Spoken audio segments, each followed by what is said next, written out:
नवरात्रि में कन्या पूजन के दिन जरूर करें ये काम। चुंबक की तरह खिंचा आएगा पैसा।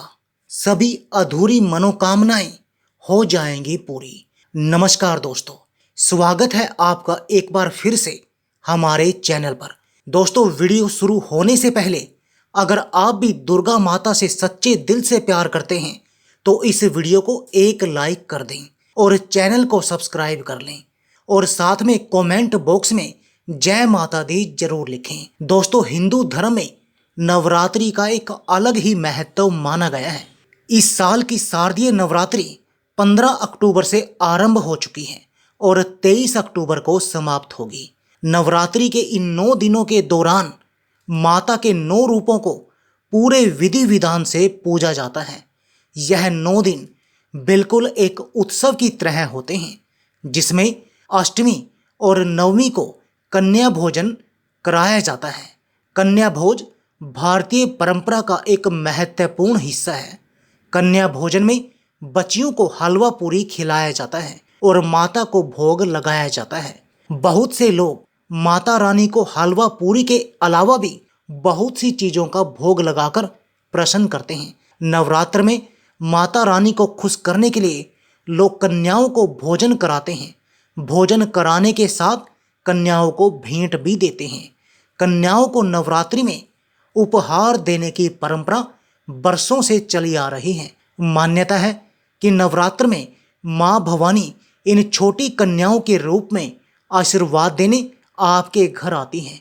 इन कन्याओं को आदर के साथ घर बुलाना चाहिए और इन्हें सम्मान के साथ भोजन कराकर भेंट देनी चाहिए। आज हम आपको बताएंगे कि कन्याओं को क्या उपहार देने चाहिए जिससे माँ दुर्गा अधिक प्रसन्न होती हैं।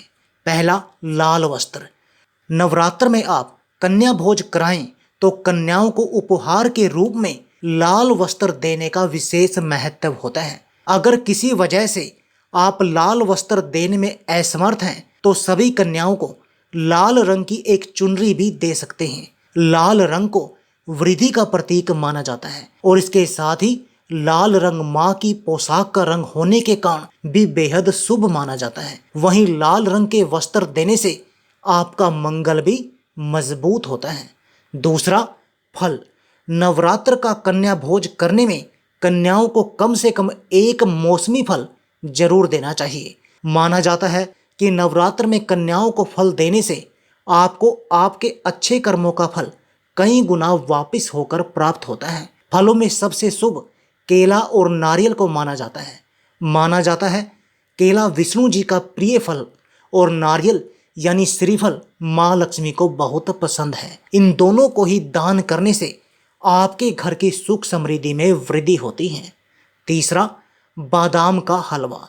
बादाम के सेहत से जुड़े फायदे तो हम सभी जानते हैं।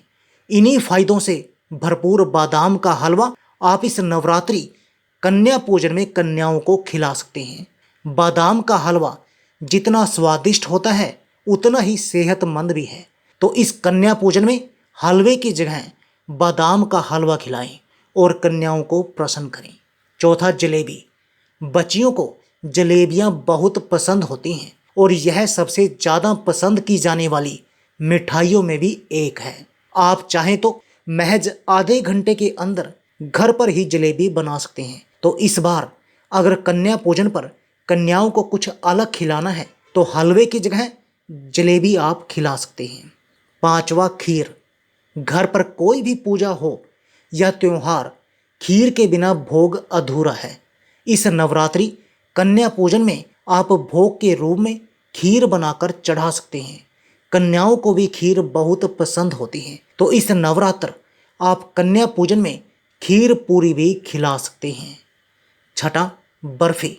मिठाई प्रेमियों की सबसे मनपसंद मिठाई बर्फी है। यह त्योहारों पर तो बनाई जाती ही है, लेकिन आप इसे माता को भोग के रूप में भी चढ़ा सकते हैं। कन्या भोज में हलवा पूरी के साथ बर्फी खिलाएंगे तो कन्याएं खुश हो जाएंगी।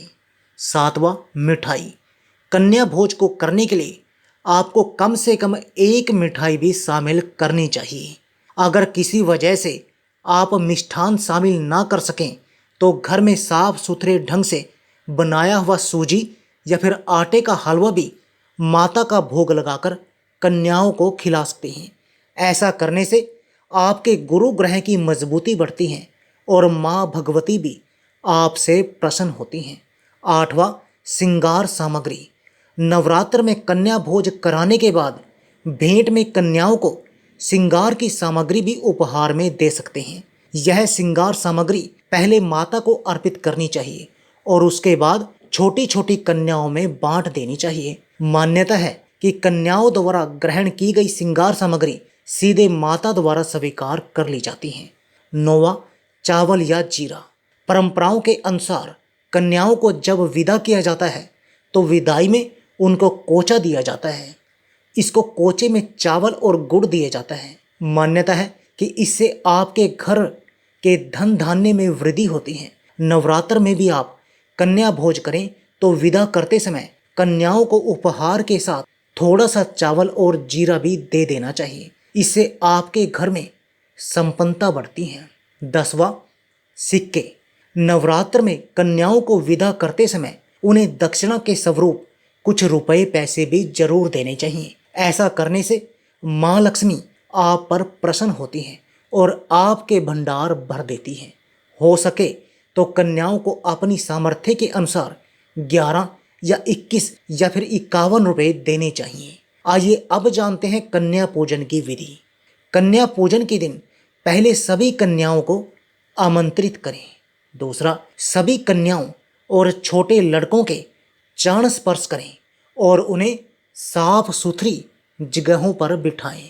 तीसरा, इसके बाद उनकी कलाइयों पर मोली बांधें। सभी कन्याओं और लड़कों को तिलक लगाएं। इसके बाद उन्हें भोजन खिलाएं। कन्या पूजन के लिए हलवा और पूरी का प्रसाद तैयार करें।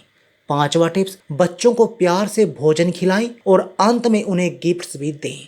उनके पैर छुएं और उन्हें भेजने जाएं। आइए अब जानते हैं कन्या पूजन से जुड़ी खास बातें। पहला, कन्या पूजन के दिन 9 से अधिक कन्याओं को आमंत्रित करना शुभ होता है। दूसरा, 2 साल की कन्या का पूजन करना बेहद शुभ माना जाता है। मान्यता है कि इससे घर की दरिद्रता दूर होती है और सभी बाधाओं से छुटकारा मिलता है। तीसरा, 3 साल की कन्या को त्रिमूर्ति का रूप माना जाता है। कहते हैं कि 3 साल की कन्या की पूजा करने से घर में सुख समृद्धि और खुशहाली बनी रहती है।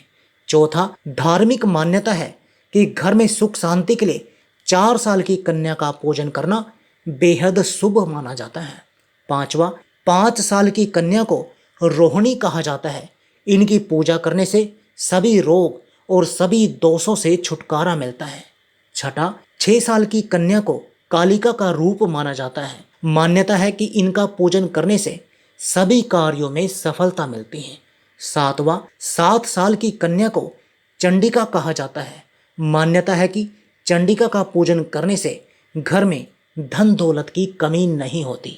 8वां, 8 साल की कन्या को संभावी कहा जाता है कि 8 साल की कन्या का पूजन करने से सभी कार्यों में सफलता मिलती है। 9वां, 9 साल की कन्या को माँ दुर्गा का रूप माना जाता है।